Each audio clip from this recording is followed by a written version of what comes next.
আল্লাহর কাছে اللهم آمين ربنا ظلمنا أنفسنا وإن لم تغفر لنا وترحمنا لنكونن من الخاسرين।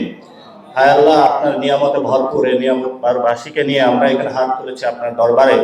আমাদের দক্ষিণবঙ্গে ৩৯ জন ভাই বন্যার তলে ডুবে গিয়েছেন। আল্লাহ তাআলা তাদেরকে শাহাদাতের মর্যাদা দান করুন।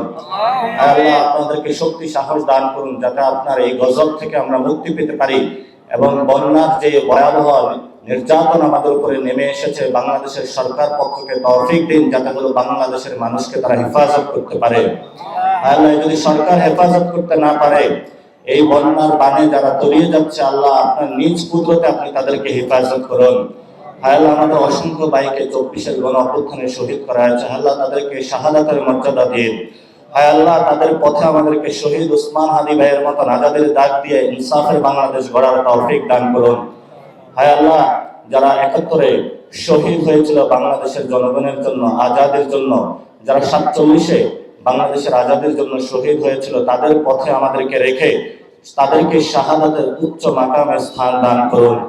হায় আল্লাহ, বিশেষত যারা ২৪-এ শহীদ হয়েছে, শাপলায় শহীদ হয়েছে, ৭১-এ শহীদ হয়েছে এবং আমাদের সিপাহ সালার শহীদ ওসমান হাদি ভাইকে যারা খুন করেছে, এই সকল হত্যাকাণ্ডের বিচার বাংলার মাটিতে আমাদের করার তৌফিক দান করো। হায় আল্লাহ, তরুণ যুবা যারা নিজের একটি চাকরির জন্য রাস্তায় নেমেছিল, তাদের কোনো এখনো সমাধান হয়নি, সংস্কার বাংলাদেশে হয়নি, এখনো বাংলাদেশে আমরা এখনো বিচার বুঝে পাইনি।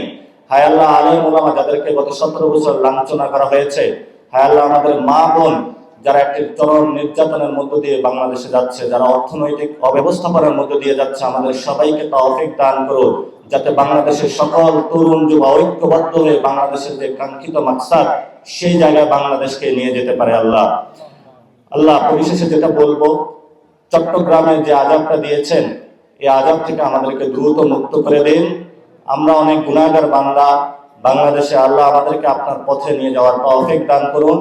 এবং আপনি জানেন, বাংলাদেশের মানুষের উপরে চরমভাবে নির্যাতন চালানোর জন্য ভারতীয় খুনি বাহিনী বিএসএফ এবং বাংলাদেশের মানুষের উপর নির্যাতন চালিয়ে দেওয়ার জন্য ভারতের সন্ত্রাসী সংগঠন বিজেপি আরএসএস যেইভাবে পুশিনের মতন মানবিক একটি বিপর্যয়ের মতন বাংলাদেশ থেকে ঠেলে দিচ্ছে, এই আযাব থেকে আমাদেরকে মুক্তি দান করুন এবং বাংলাদেশের সকল তরুণ যুবককে নিয়ে সার্বভৌমত্ব এবং ইসলামের পক্ষে আজীবন লড়াইয়ের তৌফিক দান করুন। আল্লাহ রব্বানা ফাগফির লানা যুনুবানা ওয়া কাফির আন্না সাইয়্যাতিনা ওয়া তাওফানা মাআল আবরার। আমিন বিরহমাতিকা ইয়া আরহামার রাহিমিন।